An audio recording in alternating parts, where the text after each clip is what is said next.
The renowned racer known as Camelot has had a little oopsie whoopsie. His first car that he crashed was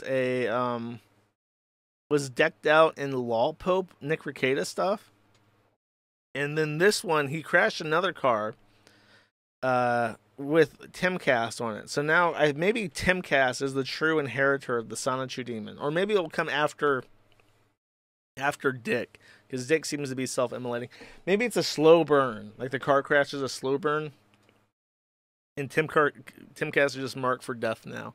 If Timcast has an inexplicable like sex scandal in the next year or so, you will know that it was the work of Camelot, and it seems that his car is like a fucking omen into itself, right? There was some interesting commentary on this. I think I'll read. Because so basically he was not doing well. He was lapped 4 times. He was 4 laps behind the guys in lead, and he was not letting. Oh, he wrecked 2 cars last year. What the fuck? There was a really insightful comment that I'm gonna go find real quick. He was acting like a dickhead. There was somebody that came out. Yeah, at the time of crash, Camelot's car was 4 laps down. The guy, Chris Wright, the guy who crashed into him, was in 4th place. So he was like way up there, and Camelot didn't let him through. And this guy explains, one of these guys explained. Ah, fuck, I'm not going to be able to find this now. I did read it. Oh, here we go. He's the one at fault. There are unwritten rules about this, and he fucked up at least 2 of them. If the car behind you is clearly faster, let him pass. The only time it doesn't really apply is towards the end of a race, and both cars are competing for the podium or championship points.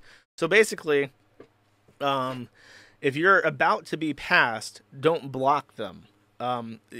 It's only appropriate to block another car about to pass you in sports racing if you're actually trying to win something important. Otherwise, the risk to life and property is not worth it, is what he's saying. And 2, if you're a lap car and not in position to get back into the lead, just let the faster cars pass. So it's like if you're way behind, there's no point being a dickhead. Always yield to other cars. He says there's no way to rationalize Camelot being in the right. This isn't the 80s anymore, and stock car racing is an expensive sport. Numbnuts is going to have heat from the other driver after the shit. Not only did he cost his team money that he clearly doesn't have, but he cost the other guy money too, from the big picture perspective and from the race perspective. It wouldn't shock me if he starts getting blacklisted. Stock car racing is a good old boys network, and he's labeled himself as a money vacuum with negative return. He's not a raw young driver oozing with potential. He's a bum that wrecks cars. I love this line. He's a bum that wrecks cars.